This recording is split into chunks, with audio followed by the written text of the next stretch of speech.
Era o penúltimo mês do meu último ano no ensino médio, e a pressão dos exames finais estava me deixando ansioso. Para escapar do estresse, eu costumava me refugiar na biblioteca da escola, um lugar tranquilo onde poderia estudar em paz. No entanto, havia algo peculiar sobre a biblioteca. Ela era antiga, com estantes altas e corredores estreitos, e muitos alunos evitavam passar muito tempo lá, especialmente após o anoitecer. Certa tarde, enquanto revisava minhas anotações para a prova de matemática, percebi que era quase hora de fechar. O bibliotecário, um homem idoso chamado Sr. Almeida, começou a arrumar as mesas. Apesar de sua aparência amigável, havia algo em seu olhar que sempre me deixava desconfortável. Eu estava prestes a sair quando ele se aproximou e disse: "Você ainda tem tempo para estudar, mas não se esqueça de trancar a porta ao sair." Um pequeno grupo de alunos ainda estava na biblioteca, mas logo eles se dispersaram, e eu me vi sozinho. Decidi ficar mais um pouco para revisar um último tópico antes de ir para casa. As luzes começaram a piscar, um fenômeno comum na escola velha, mas isso não me preocupou muito. O que me deixou inquieto foi o som de passos ecoando nos corredores vazios. Achei que poderia ser apenas o Sr. Almeida, mas, ao olhar pela janela, percebi que ele havia saído. O silêncio era opressivo, e a sensação de estar sendo observado começou a me envolver. A cada página que virava, a inquietação crescia. O relógio na parede marcava 18h30, e eu sabia que deveria ir embora. Levantei-me e fui até a porta, mas, para minha surpresa, estava trancada. Tentei girar a maçaneta várias vezes, mas nada. O pânico começou a se instalar. Olhei ao redor em busca de qualquer outra saída, e de repente a luz se apagou. Eu acendi a luz da lanterna do meu celular, mas, para meu azar, a bateria acabou. A escuridão envolveu-me como um manto pesado, e a ansiedade começou a me consumir. Houve então o som de algo batendo suavemente na parede, como se alguém estivesse tentando chamar minha atenção. Hesitante, decidi seguir o som. Ao me aproximar da fonte do barulho, encontrei uma porta que eu nunca tinha notado antes. Estava entre duas estantes e parecia empoeirada, como se ninguém a tivesse aberto em anos. O som vinha de dentro. Minhas mãos tremiam ao tocar a maçaneta. Com um puxão hesitante, a porta se abriu. A sala era pequena e escura, cheia de caixas e documentos antigos. No canto, havia uma mesa com um computador antigo. O barulho se intensificou. Ao olhar para a tela, percebi que ela estava ligada, exibindo uma janela de chat aberta. Uma mensagem aparecia: "Você está preso. Não tente sair." Meu coração disparou. Antes que eu pudesse processar o que estava acontecendo, a tela do computador começou a piscar, e novas mensagens começaram a aparecer rapidamente. "Estamos assistindo você", dizia uma. "Você não pode se esconder." A adrenalina tomou conta de mim. Olhei em volta, mas a sala estava vazia.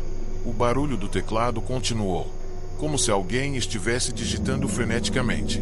De repente, ouvi o som da porta principal se fechando com um estrondo. Alguém havia entrado. Eu me escondi atrás da mesa, agachado, tentando controlar a respiração. Uma sombra se movia na escuridão, indo em direção ao computador. Minha mente estava a mil, e eu não sabia o que fazer. Quando me levantei lentamente para ver quem era, a sombra havia desaparecido, e a sala estava vazia. Sem pensar duas vezes, corri para fora da sala e me dirigi rapidamente à saída da biblioteca.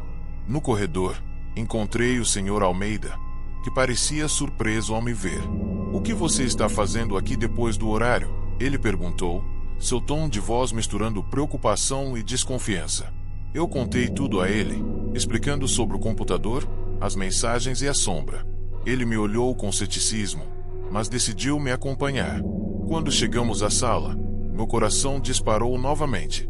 O computador estava desligado, e as luzes estavam acesas, iluminando o espaço com uma luz confortável. O Sr. Almeida olhou para mim, balançando a cabeça. "Você está louco", ele disse, rindo levemente. "Deve ter sido apenas sua imaginação. Vamos, você deve ir para casa." Mas antes que pudéssemos sair, algo chamou minha atenção. Um papel estava preso sob a mesa. Curioso, agachei-me e puxei-o. Ao olhar, percebi que era uma folha em branco, mas, quando a virei, uma mensagem apareceu. Você não deveria ter voltado. O Sr. Almeida, percebendo minha expressão, franziu a testa. O que você encontrou? Ele se aproximou, mas, antes que eu pudesse responder, a luz começou a piscar novamente.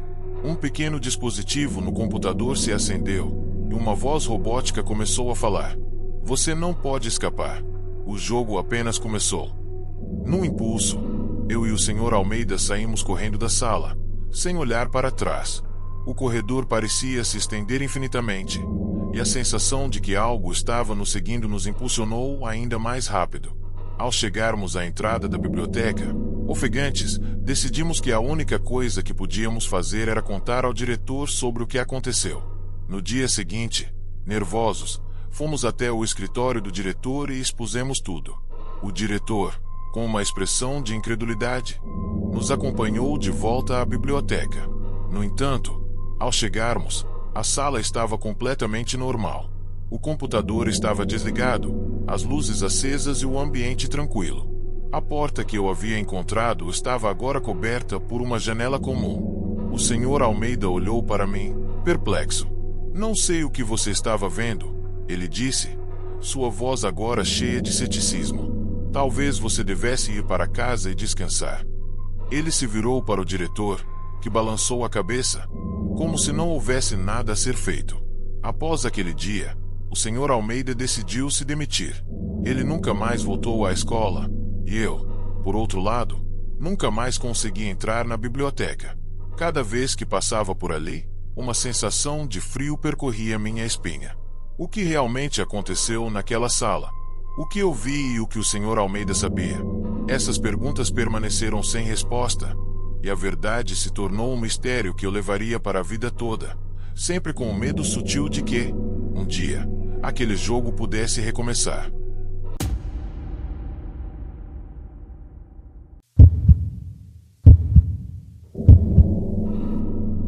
No meu último ano do ensino médio, me mudei para uma nova escola, pois meu pai teve que ser transferido para um outro trabalho, então tivemos que nos mudar. Foi um ano tranquilo. Fiz amizades, no final do ano, em uma tarde chuvosa de outono, quando ouvi os rumores sobre um grupo secreto da escola que sempre se reunia.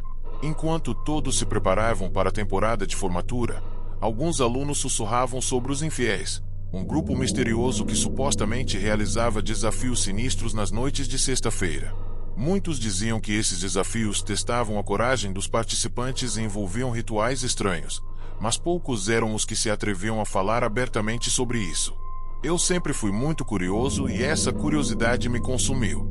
Um dia, durante o intervalo, enquanto conversava com minha amiga Débora, perguntei se ela tinha ouvido falar do grupo. Para minha surpresa, ela disse que tinha uma amiga que fazia parte dele e que, na verdade, estava pensando em participar de uma das reuniões.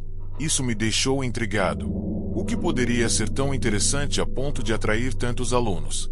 Débora, sempre animada e cheia de energia, sugeriu que deveríamos ir juntos para descobrir do que se tratava.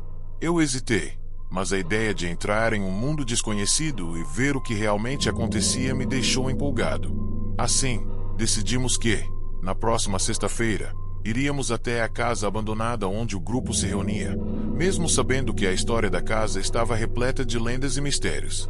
Na noite marcada, encontramos um grupo de alunos na entrada da casa, que estava envolta em sombras e cercada por árvores altas. O cheiro de mofo e a aparência decadente da estrutura só aumentavam a sensação de medo e excitação. Enquanto caminhávamos em direção à entrada, pude sentir a adrenalina subindo.